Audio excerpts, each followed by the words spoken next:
Halo, selamat datang kembali di my YouTube channel. Kembali lagi dengan Momoy dari Jerman. Oke teman-teman, di Jerman udah pukul 11 ya teman-teman ya. Dan di Indonesia lebih dulu mungkin udah siang ya.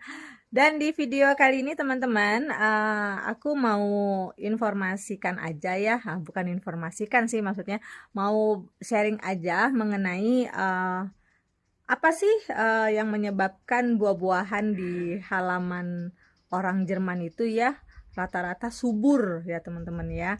Rata-rata buahnya tuh banyak. Nah, kita akan bahas di sini ya teman-teman ya. Dan jangan lupa yang suka dengan videonya boleh di like, dan yang baru datang boleh silakan diklik tombol subscribe-nya. Selamat menonton. Cus. Nah, kalian bisa lihat ya kontur tanahnya itu seperti ini teman-teman. Ya. Ini ya teman-teman. Ini kontur tanahnya ya. Jadi dia tanahnya tuh kayak begini. Nih ya, kontur tanahnya orang Jerman tuh kayak gini ya teman-teman. Dan makanya ini buahnya ini, tapi ini udah nggak musimnya lagi ya teman-teman. Sebelumnya ini buahnya banyak banget. Kalau kalian pernah nonton di video aku yang sebelum-sebelumnya, ini lebat banget teman-teman buah-buahnya. Tapi udah nggak musimnya lagi ya, jadi udah habis. Sama seperti kayak stroberi juga ya, udah habis ya. Dan ini juga buahnya udah digrogotin sama burung ya teman-teman. Banyak digrogotin sama burung ya. Ini buahnya manis dalamnya. Ini buahnya manis. Ini aku nggak tahu ya buah apa, tapi ini manis ya, manis banget. Dan itu kalian lihat ya, kiwi.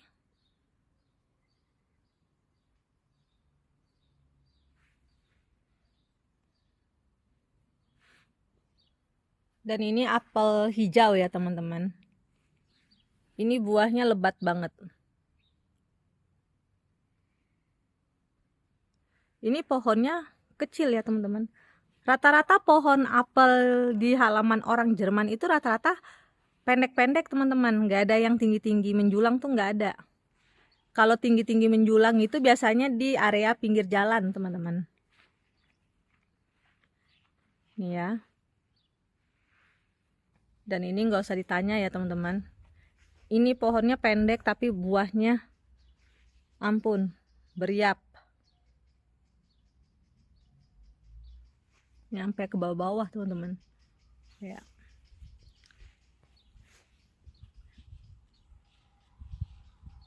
Dan ini penjaganya.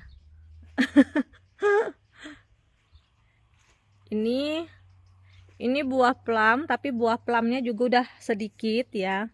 Udah pada dipetik teman-teman buah plumnya. Dan ini pohon cherry ya. Ini pohon cherry dan buahnya juga udah habis karena udah nggak musimnya lagi ya. Dan lihat kontur tanahnya juga sama ya, kayak pasir gitu loh. Jadi teman-teman, kalau kata suami aku ya, nggak ada pupuk ya, jadi nggak pernah dikasih pupuk sama sekali ya. Pohon-pohon yang maksudnya buah-buahan yang ada di halaman rumah ini tuh nggak dikasih pupuk sama sekali. Jadi pada saat beli pohonnya teman-teman, sekalian beli tanahnya ya teman-teman ya. Jadi ada tanah tambahan, tapi tanpa tanah tambahan pun sebenarnya itu tidak jadi masalah, tapi perkembangan buahnya kecil-kecil teman-teman. Jadi kalau misalnya pakai tanah spesial ya teman-teman ya, yang dibeli di toko-toko gitu ya, yang spesial untuk buah-buahan, jadi buahnya itu mekarnya tuh gede teman-teman, jadi nggak bantet gitu ya, nggak kecil-kecil gitu. Tapi tanpa tanah spesial pun ya, alami, tanah alami gitu ya, tanpa diberi pupuk pun dia hidup. Contohnya kayak buah plum dan cherry gitu ya. Kata suami aku itu nggak pakai tanah tambahan ya, tanah spesial gitu ya untuk buah-buahan, enggak, hanya apel aja. Dan buktinya buah plum ya, pada saat musimnya tuh buah plum tuh penuh banget itu satu pohon itu ya teman-teman. Cuman udah pada dipetik ya. Dan buah ceri juga teman-teman itu tanpa tambahan ya, maksudnya asli tanah dari ini ya, original ya, tanah original. Dan itu buahnya banyak banget teman-teman, lebat banget ya. Kalau kalian nonton di video-video aku yang sebelumnya mungkin 2 bulan atau 1 bulan yang lalu ya, itu ada teman-teman videonya ya, buah ceri, buah plum itu banyak banget ya, lebat banget gitu ya. Dan contoh kayak buah apel dan buah pir juga, itu ada buah pohon pir ya teman-teman, tapi masih baru pohonnya. Dan itu pohon pir nggak dikasih tanah tambahan teman-teman, hanya mengandalkan tanah asli dari sini ya, dari rumah ya. Dan pertumbuhannya teman-teman, tadinya pohonnya kecil dan sekarang meninggi gitu ya, tinggal nunggu buahnya aja numbuh ya.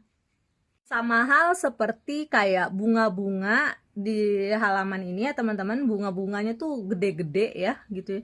Nah kayak bunga itu biasanya papa mertua mengandalkan pupuknya buatan sendiri teman-teman, jadi nggak beli pupuk spesial teman-teman. Jadi kayak bunga mawar ya teman-teman, bunganya tuh mekarnya tuh gede-gede ya, dan banyak rimbun ya teman-teman. Itu papa mertua itu pakai ampas kopi teman-teman. Jadi ampas kopinya itu didiami kopi ya, kalau kalian bikin kopi ampasnya jangan dibuang teman-teman, ampasnya. Jadi ampasnya itu bisa dijadikan pupuk teman-teman, bisa dijadikan pupuk buah-buahan juga, dan bisa dijadikan pupuk buat bunga-bunga ya teman-teman ya. Jadi jangan dibuang ampasnya, ampas kopi ataupun ampas teh ya. Yang paling sering sih papa mertua itu ampas kopi ya, itu yang paling sering digunakan gitu teman-teman. Jadi kalian nggak perlu repot-repot beli pupuk spesial gitu ya. Kalian bisa menggunakan ampas kopi juga, kalian boleh coba deh ya, karena aku tahu ini dari papa mertua yang sering karena kan ini yang ngurus ini semua kan papa mertua ya teman-teman. Jadi aku pernah nanya dan pernah dijelasin gitu ya, ampas kopi itu bagus buat tumbuh-tumbuhan ya, buat bunga ataupun buah-buahan ya. Dan terkadang apel juga ya, tapi nggak sering ya teman-teman, hanya kadang-kadang aja papa mertua masukin ampas kopi ya, pakai ampas kopi buat jadi pupuknya ya. Terus kalau yang lain ya kayak buah ceri-cerian ya, beri-berian gitu ya, itu nggak perlu pakai pupuk ya teman-teman, itu mengandalkan tanah alami, dia udah lebat sendiri ya teman-teman ya. Dan bukan hanya itu juga ya teman-teman, kalau kalian lihat di video aku yang lama ya teman-teman, aku juga pernah nunjukin contoh kayak tomat ya teman-teman ya. Itu tomat di halaman belakang itu teman-teman, tomatnya tuh banyak banget teman-teman, dan itu semua pupuknya pakai serbuk kopi ya teman-teman ya. Jadi kalau kalian habis bikin kopi itu serbuknya tuh jangan dibuang, ampasnya bagus buat pupuk teman-teman. Dan caranya nggak langsung ditumpahin di atas tanahnya ya teman-teman, jadi dikubur di dalam tanahnya. Jadi nggak ditumpahin di atas tanahnya udah aja gitu, enggak. Jadi harus digali dulu tanahnya, terus ampasnya dimasukin gitu teman-teman caranya ya. Ini tukang kebunnya ya teman-teman ya, ini namanya Tiger Lay, ini tukang kebunnya. Ini kalian bisa lihat ya teman-teman ya, ini tadinya banyak banget teman-teman, ini rose ya, ini tadinya banyak banget rimbun, cuman dipetik ya teman-teman karena buat dekorasi rumah, buat hiasan rumah.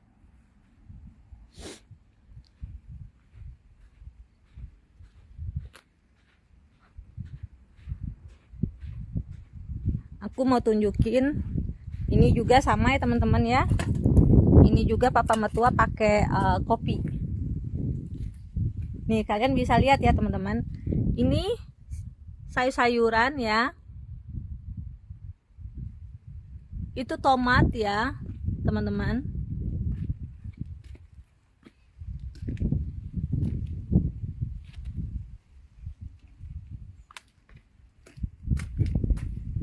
Dan ini tomat, kalian bisa lihat ya tomatnya ya, rimbun banget, kalian bisa lihat Udah kayak apel, rimbun. Ya, gede-gede ya. Kalian lihat ya teman-teman. Ini gede-gede ya tomatnya. Giant. Nih.